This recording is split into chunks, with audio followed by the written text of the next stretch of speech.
Okay, so I've just gone and removed the front wheel from my B road bike, my backup road bike, which again, let's reiterate, this is the wheel and tire that's pretty much always been on this bike. I only the other day took it off to just quickly swap this for a road ride. Okay, so this really is my race wheel, or had been, but I'm switching out for a newer, possibly marginally lighter wheel. But here's what I'm gonna do. I'm gonna deflate the tube and tire, remove it all, and then I'm gonna take the mass of my two front wheels, and then I'm gonna remove the cassettes, swap them around. It's gonna be a little bit annoying project, a little bit of an annoying project for not a huge actual change, but basically getting my race bike prepped for my first race, which is in 8 days. The old XRP Pro is like 970 grams with the skewer, just the rim. Got a piece of hair stuck in there. Hub is, it really still spins really nice. I really do. I endorse this wheel set, or the Vuelta product. Again, I've got a lot of miles on this. I still have brake track left, so these are not fully worn. They're still run. They still are true. I mean, I've done a tiny bit of spoke tensioning, but not a lot. These things are durable, and I've put miles on. So anyway, so 970 grams. Is that what I said? 970, 975, right about in there. Let's just check. Let's check the new one. Let's check the replacement, since I'm about to put that stuff on there anyway. Feels lighter. Yeah, this is like 885, 890 grams. So this is a fair bit lighter than that wheel. It's almost 100 grams lighter. So that rotational mass again theoretically would add up. Oh, my shop is getting so clustered with stuff. This room, I'm using this little workshop room. It's just a little tight. It's a little tight, especially because when you're in the middle of a project, things tend to get a little out of control.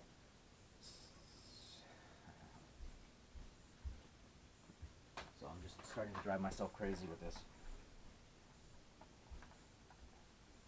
Maybe I should just clean up. All I'm going to do is rotate I'm going to unseat my tube, and I'm going to put the middle of the valve right in the middle of the Grand Prix 4000S. There's a part that says Continental, but I'd rather it say Grand Prix 4000S, so people that look at my valve, anyone that's inflating my tire, whatever, no one else is going to inflate my tire but me. But still, anyone looking, I don't know why you do it. I really don't. It's insane. One thing that helps now that I've taken the tube out, one thing that helps to put the tube back in is to put a small blast of air into the tube, because this is pretty much fully deflated. If I put a little bit more air into it, it'll, just a little bit, it'll now have a slightly more helpful circular shape, so that I can put this back into, put it back into its groove. And then before I install it fully into the rim, I'm going to take that little bit of air out. So I didn't like clamp the valve down or anything. I just put a little bit of air in, just to help me get it back into the tire's sort of trough. And again, there are different ways to do this. This is the way that works for me. I'm certainly not a pro mechanic. This is just my home mechanic's way of doing it. If you want to fire me off some complaints, have at it. But now it's going to look all pro, because my valve is going to come out at my Grand Prix 4000S slot. Now I just want to check. Sometimes tires are omnidirectional, but these have a directional preference, so I want to make sure that I put this in rolling the right way. There's a little mark that says rotation, and it's got an arrow that way, so you want the tire to be rotating that way. So I want to make sure that is lined up.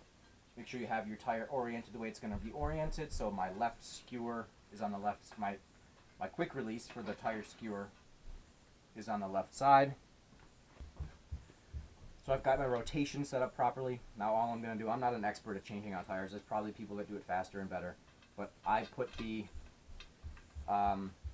tire was already seated into the tube pretty well, so I make sure the The valve is in. Then what I do is I put the far side in. So I just make sure I put one end all the way around in. It pops in, and then I work the other side all the way around. Now some people would work from the opposite end. I start from the valve and just work around. You just want to make sure that seats inside there, and the key thing is to really make sure that tube isn't getting pinched at any point in the process. This tire happens to be really nice because it's got a high TPI, meaning threads per inch. That means it's supple or pliable, and that means that you don't really need any tire levers to mess with this tire. Because it's such high quality, it's so flexible in small increments that I can just pop it on there right there with my fingers. These tires and tubes take up to, I believe, up to 120 psi. But whether I'm training or racing, I pretty much go 100 on these tires.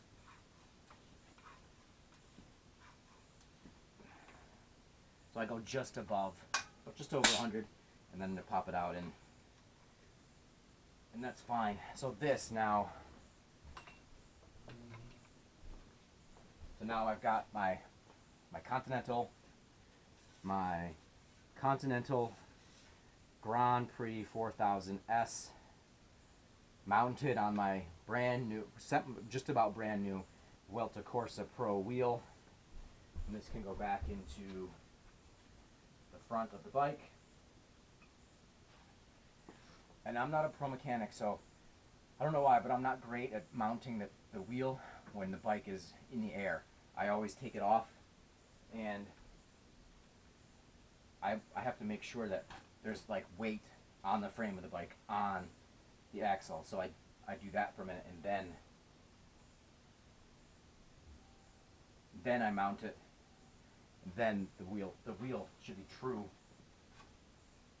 Should roll in the axle, fitting the brakes. I don't know why. I don't know. I don't have the technique to do that while it's floating.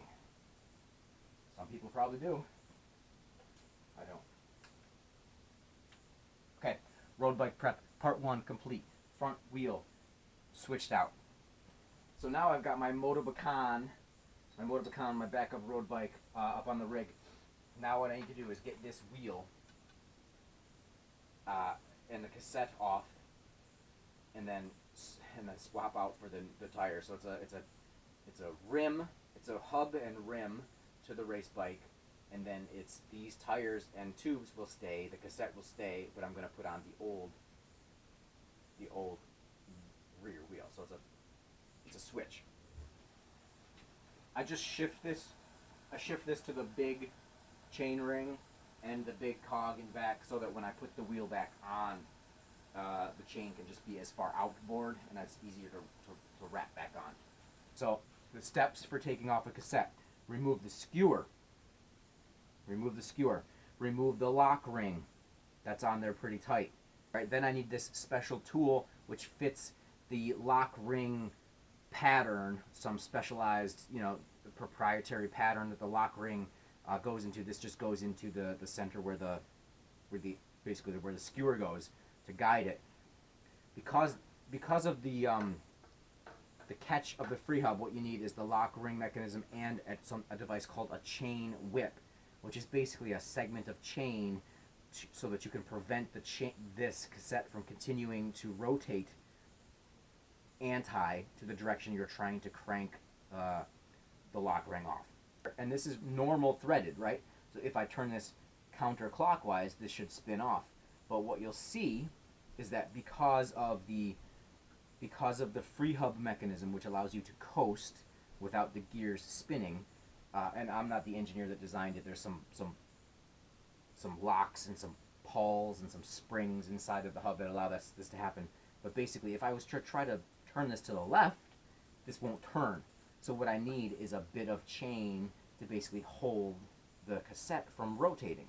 And if I can do that, then this tool will be able to spin. So I need this secondary tool called the chain whip, and I'm going to wrap that around one of the bigger cogs. Is this lock nut is on tight. This lock nut is on approximately 40 newton meters, or tight as you can make it pretty much.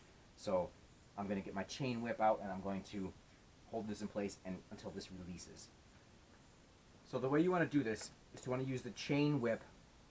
You use the two contact points on the chain whip. So there's this one fixed, well, they're not fixed, but there's the one loop that goes sort of from the top to the middle, and then there's this other longer chain. So what you want to do is use both of them to grab the same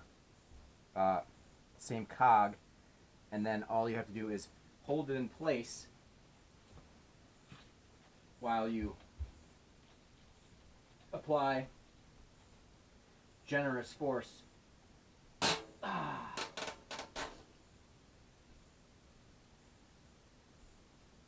And it's supposed to be on there tight, but I probably did that a little too tight because that was on the limits of how far I want to crank that. You don't want your cassette falling off on the road, but you also don't want to kill yourself putting them on and off. So now what I need to do is do the same thing, switch the bikes around, put the race bike up here, get that old wheel off, and get that old my race cassette off of there, and then put that onto here. So it's a little bit of a flip-flop scenario we've got going on. The new Vuelta XRP Pro rear wheel hub, and just for the fun of it, I'm going to put the skewer back in for consistency's sake, just to get the mass of the whole deal together.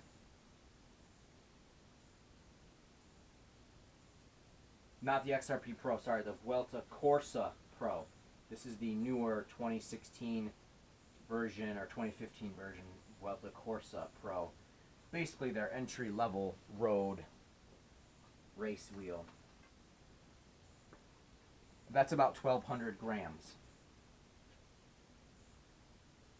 So for the Vuelta Corsa Pro, the front was, what did I say, 880 or thereabouts, 885, and the rear was about 1,200. So you're still talking about 2,000, like 2,100 grams. So this is definitely not a race wheel set. A race wheel set, even a clincher, even an aluminum clincher, you can get down to like 1,500 or 1,600 grams for the set. So again, plus or minus the skewers, everyone's a little bit sketchy with their weights, but this is definitely not. This was on sale for $140, shipped free. You know, that's budget. You know, people spend $1,000 or more on wheels. I don't have that to spend, so I'm trying to do a lot with a little, and for that little bit, this is the way to go. If you've got more to spend more. Do your research. Get a lighter wheel set. Get one that's durable and stays true and just flies and it's got sealed ceramic bearings. You know, everything. Do your research, but do your research if you have money or if you don't. But especially if you don't have a ton to waste, you could do a lot worse. That's all I'm saying. That rear is 1,270.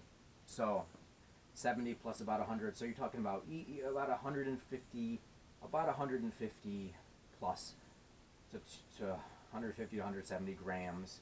Again, not a major upgrade, but I got them on sale, and now I've got my newer wheels on my better bike. And these still run really well, and I have no problem with these on my trainer bike. Okay, time to start putting some things back together. I've got my Vuelta Corsa, the new race wheel. By the way, when you've got your tires and tubes off, it's always a good idea to check the condition of your rim tape. That's the tape that's inside the rim. Make sure that there's no shavings. I mean, I didn't have a flat, so you wouldn't expect there to be an issue, but just to check. Visually check your brake surface. You know, check pretty much everything. And now I'm going to assemble the cassette bit by bit. Because this Ultegra cassette is lighter and it doesn't have a huge spider that connects all of the individual pieces, I took them off and cleaned them all, and I just want to make sure that I've got everything spaced out properly and that it looks like it's all arranged the right way, which it looks good. But I'm just taking a minute to confirm that before I tighten this down. And again, this is a 40 Newton meter, which means give it a good push, but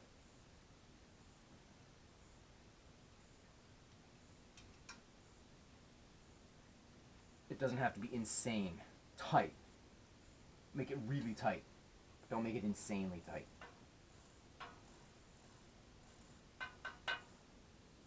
So that looks good. Now I'm going to mount the race tire and tube, and then I'm going to mount this back on the bike, and at least this will be functional, and then I can change the chain. Okay, so we should be in pretty good shape. Now I've got the tube in, the cassette locked in, tight, skewer back in. It's going to rotate the proper way. All I have to do is mount this, and at least now I've got my my new wheel set on my race bike. So the old wheel set had a total of about 2230 grams. The newer wheel set is like 2080 or 2080 grams, which again, I think I said it before, it's about 150 gram loss. The main win for the day was new wheel set, essentially. Same tires, tubes, transferred onto a new wheel set. Same cassette, transferred onto a new hub and free hub body. So I've got the newer stuff on my better bike, which is really the goal.